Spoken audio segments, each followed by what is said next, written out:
Hey guys, Super Frank here, and the new Legendary banner, the trailer came out, which is of course Tiki. And I'm actually pretty happy for it and interested in the banner because one, as you can kind of briefly see here, she is an armored dragon that is blue. And we're going through all this, don't worry. And you can kind of see, like, I have every. Oh, that's where I get the picture from, so special thanks to the red for at least having this picture. And unfortunately, I will not be doing the summons on the day because I've got some stuff to do tomorrow, so I won't have time to kind of get the recording session sorted. So we're gonna. So and as well, I'm gonna kind of give you guys my opinion what colors you could focus on, whatnot. But then again, the choice is completely up to you. Your choice really is up to you, and I will kind of give you the brief overview at the very end. So the first one we have is, of course, Legendary Tiki herself. She is the big summonable focus. Yes, we don't have her stats, unfortunately, but we do have at least her main sort of what she's going to have on her upon recruiting. So Divine Message effect against dragons also has built-in distant counter and the Dragonstone enhancement, which is if foes ranges 2, calculates using the lower form of theirs defense or resistance. That's actually very interesting. We have a Dragonstone that has basically the full thing built in, as well as an anti-dragon weapon, so Grima kind of gets royally screwed half the time, so it's actually really interesting to kind of see. Although I just kind of wanted this is some people say this is for recursion. I'm supposed when we're taking her adult side, that makes more sense. So yeah, like I said, we don't have any of her stats, but we'll take it as it comes, and all that stuff's going to drop tomorrow, and I'll talk, and we'll see how things go from there. She has Moonbow, which is actually pretty good, but the Reflect will help her out, so I won't have any problems with that. Then we have Fierce Breath, so which is actually exclusive on herself, from what I remember. Let's see, so it's white. It's got a white border, so it is, in fact, from what I can see, exclusive to Tiki. But I could be wrong. So Fierce Breath, which is if unleashes combat, grants +4 attack during combat and special cooldown +1 per attack. Only the highest value. So that is actually not too bad, especially if she can double. That means Mubo can work off that. Then we have Bold Fighter. So unit initiates combat, units guarantee make follow-up attack, special cooldown +1 per attack, only handled by armored units. So actually, in both scenarios, she's actually going to get Moonbow pretty quickly, which could be probably her best thing if you want to try it. But you could always try a bit more, maybe even give her Aether or maybe Astral. It is entirely up to you for that part. Of course, we have her signature skill with everyone. At the start of the turn, if unit is adjacent to an ally, grants +5 defense and resistance to unit and adjacent allies for 1 turn. So I suppose think Fortify, except it actually also applies to the user. So just as much. So that's a really good skill. I'm not entirely completing. And also, okay, Zor, when she attacks, she becomes a golden dragon. So that's very interesting, and is all based off her, from what I've seen, the third Fire Emblem game in the entire series. So very interesting that we have it. Having to go out. So then all these units that I'm going to go over are all already out. The legendaries are back again. So I'm going to give you guys my personal opinion. So we have Legendary Ike, who is free, by the way, if you're only starting the game. When you start into the game and you've only just stumbled across this stuff. So we have all of his stats. So and I believe the act is neutral, so you'll be working with these sort of stats, which actually isn't too bad. But his skill set is a bit, which is all the way down here. So we have directional, which is this encounter built in, and he has Radiant Aether, which is a 1 turn less charge. There's the normal Aether, which actually makes you really good. So it's worth having. His skill, he has Warning Breath, which is also really good for him. So when he gets attacked, he gets resistance +4, and then grant special cooldown +1. He then has seal attack defense at the point. So also another interesting thing to have for the brag. And then he has defense tactics. So you're looking at a defense tactics skill. By all means, this could be a little good pick for you. And then we have Legendary Hector. Actually, a legendary hero I don't have. Also, should probably go with the blessings, just as I kind of like briefly go over it. Tiki is Earth. Ike is Earth. Hector is Fire. And he comes with a very distant amount of skills as well. You see, Thunder, Arma, Mots is kind of there. It's been a while since I've seen Thunder, Arma, so we'll see. So it's very much going to go here. So grants defense +3. If number of allies within 2 spaces, excluding himself, is more than the number of foes within 2 spaces, excluding the target, foe cannot make a follow-up attack. Okay, that's actually not that bad. And like I said, I can't remember too much.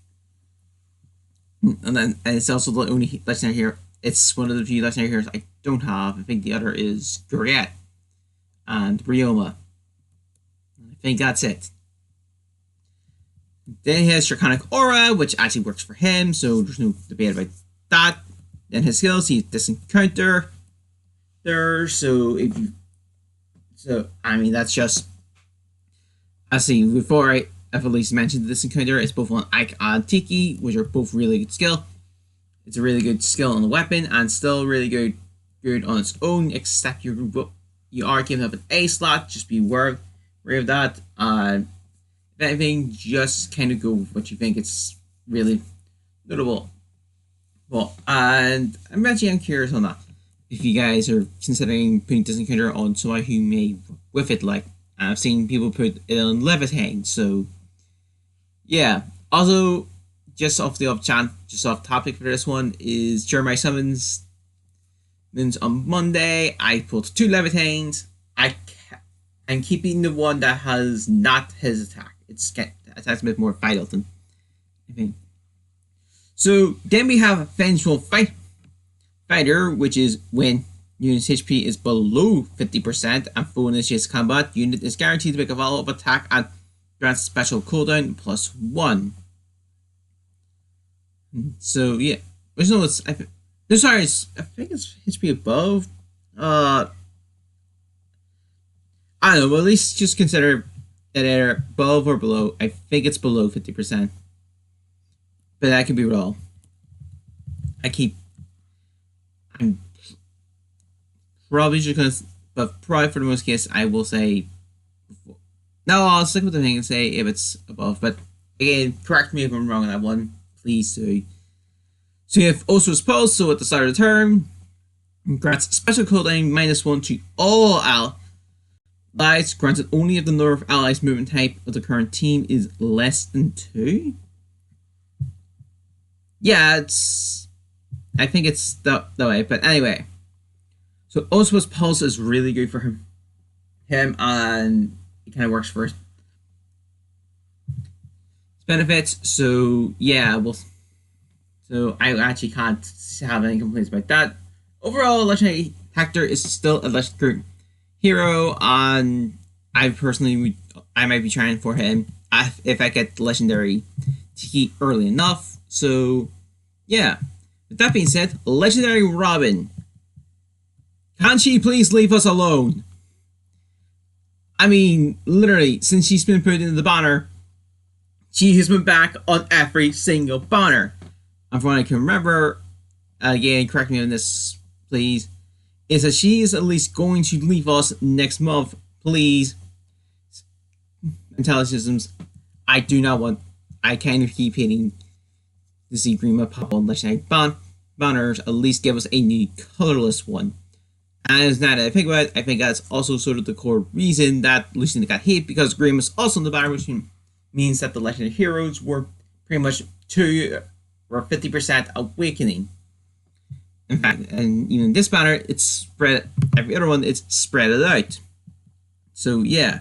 So in terms of her actual skills, because it would make things a bit easier, she has Aspiration, which is if attacked, you can counterattack regardless of foe's range. So basically, think Tiki's, except it doesn't have the impact against dragon units so much. I think Tiki's is stronger. Tiki's is not as strong. It's just as strong. So okay. So then she has Bonfire, so boosts units damage by 50% of the unit's defense. It's not too bad, especially when you throw her actual skills in. We have Dragon Skin. Dragon Skin, which is neutralized effective against flying in bonus and grants defense plus resistance plus 4 during combat.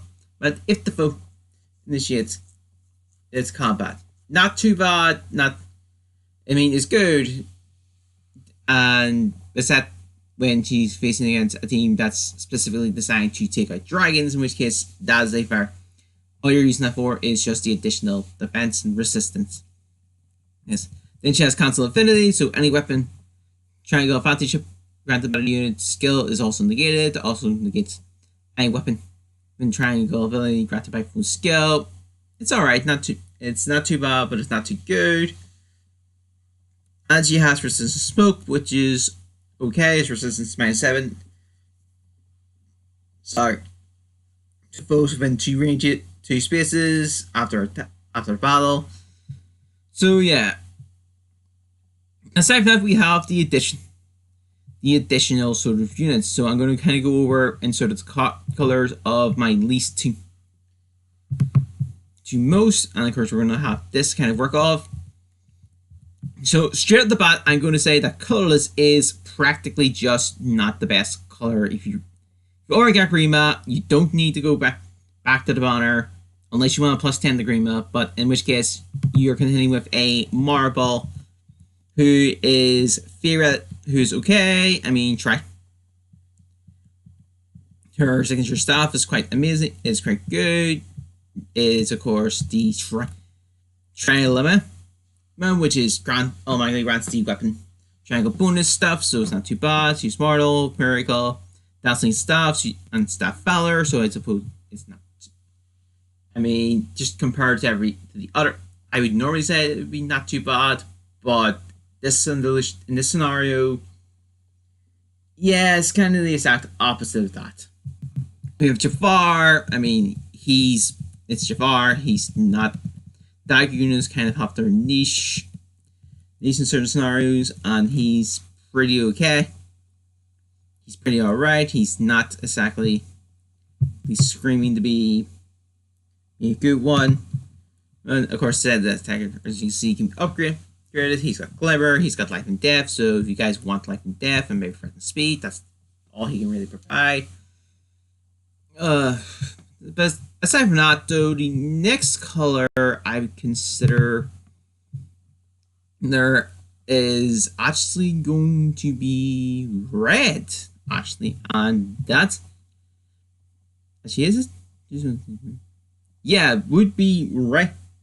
As we're taking secondary units in the account, we have Carla, and she's actually a good unit. So actually, I wouldn't mind focusing on. Actually, hold on, let me double check things. Was I actually no, it's actually green. So it's actually Spring, Chershi, and Brave Ike. That would be the actual contenders here. So Spring Chershi is okay. I believe from what I can remember, she has a chill skill, so that actually makes her really good. as well as her signature weapon. That's not a blade toe. It is Murin's egg, which here is to scramble the resistance. At the start of turn, each HP unit is above 50%. Actually, yeah, it seems to be above. Effects minus attack and resistance -5 on foe of the enemy team with the lowest speed for the next action. That's actually really good. So I'm actually not. That's actually not too bad. She has rally, attack, and speed, and she has stirring stat. She has swift stance, which makes her really good. And of course she has res tactics, another pretty sweet skill. So again, there's like no complaints about her being in that scenario. And of course we have Brave Ike, who is, well, he's got a breath you can transfer her. So yeah, I believe it is steady breath. Yeah, it is steady breath. And of course his signature weapon, Ufan, which is a cell special cooldown trigger, and if you need receive consecutive attacks, the damage decrease in the second attack onwards is reduced by 80%. That's good on Brave. That's a nice little anti-Brave thing, so Reinhardt can't do much to him. Just to take that into consideration. Then he has Aether because it's Ike. Why not? Then we go to his actual skills, which is steady breath. So 4 units each unit, fast defense +4, and special cooldown +1. So yeah, it's pretty good. And of course we have Barak's Blessing, which is neutralizes Cavalier and flying throws bonuses, which is from skills like Fortify, Rally, etc. It's still really good nonetheless. And of course threatening defense because it's just generally great. Then it's red, and we have Carla, who is actually just really great, in my opinion, because the way her skills with Festal Blade and stuff works. So Festal Blade is a self-special cooldown. If foe's speed is better than the opponent's speed, but it's damaged by 70%. The difference between stats, maximum of +7, comes with phantom speed. So she's really good in that sort of forefront. So I would definitely consider her a candidate if you are going red, and if you pull her naturally, she's fine. So then we have Draconic Aura as a big one, and she also comes built with Wrath into her skill already. So if unit's HP is less than 75%, special counting +1 at the start of the turn, and the special triggers deal +10 damage. So in considering with her Festal Blade, you can kind of already see how good she can already become. And she has the even speed wave 3, which is just going to work with her Festal Blade. No questions about that. And again, she's really good. Although if you get a minus speed or attack, that's a bit worrying. And of course we have Farja, the freshest of these units here. Actually, that is not a legendary hero. Oh no, sorry. Well, the freshest of the limited heroes. And I personally use her a few times since pulling her in that on the Bridal 2 banner, and that video's still live, so you guys want to see me pull her, see the stats that I did end up getting there. There you go. She comes with Firing Spell, cast speed +3. If you during combat, boost the unit's attack and speed by the number of allies. 2 maximum boost +6 to each stat. It's not too bad. It's actually really good, so I'm not going to complain. It's a good skill. Because she has rally, attack, and speed. However, this is going to work for her B skill. She also has attack speed, which we're going to get to real soon. So you have attack speed on, which is attack in speed +5. If unit is just an ally during combat, really good. Can't argue with that. And you can kind of see it's speed feint. So if a rally skill is used by a unit or target, it affects speed -3 up to 7 to the foes in a cardinal direction. Really, really good. And of course, we'll talk about the blue units because I kind of keep them last in terms of once. We have Katarina. I mean, she's alright. I ended up pulling her on Cersei, so that's alright for me. Of course, her egg is pretty good. Here it is. So it's persistence 3. Its HP is above 50% at the start of the turn. Effects attack defense -5 on foe of the enemy team with the lowest resistance. So you can kind of see this kind of works. So no complaints about there. See his drawback. She does have chill res, so I actually wasn't. So actually taking into account that she can legitimately just do a complete weaken to the bone with the lowest res and highest res, makes her really good. And she has strived speed too, which isn't too bad. And of course, the end of things off is Makaya, who has and still is a pretty good blue tone unit, and I'm sad that I don't have her yet, despite the fact that I got her ults, but I'm not going to complain. Of course, her skill, Franny, everyone's just going for a ride, is resistance is effective against armor and cavalier foes, and against armor cavalier foes using bow, dagger, magic, or staff. Decreases the damage of the first attack by 30%. Really, really good. And the scenario of the game itself, that still stands to be a good skill with say person's forge and stuff. So her time thing has been so good. And her signature skill is Sacrifice, which is convert penalties on target bonus, restores HP. You just start -1 per round for the sword. So basically, it's a full heal at the cost of her health can never drop below 1. So recall that. And her skills is distant defense, guard, and spurt drive attack. And so distant defense is just any range. So really attack defense from slaves part in with her bounty against pretty much any armored units. That's really great. Guard just works out pretty well on its own, and drive attack is also pretty good. Oops, sorry. But yeah, so overall the banner isn't too bad, and definitely worth kind of looking into focusing on what you want to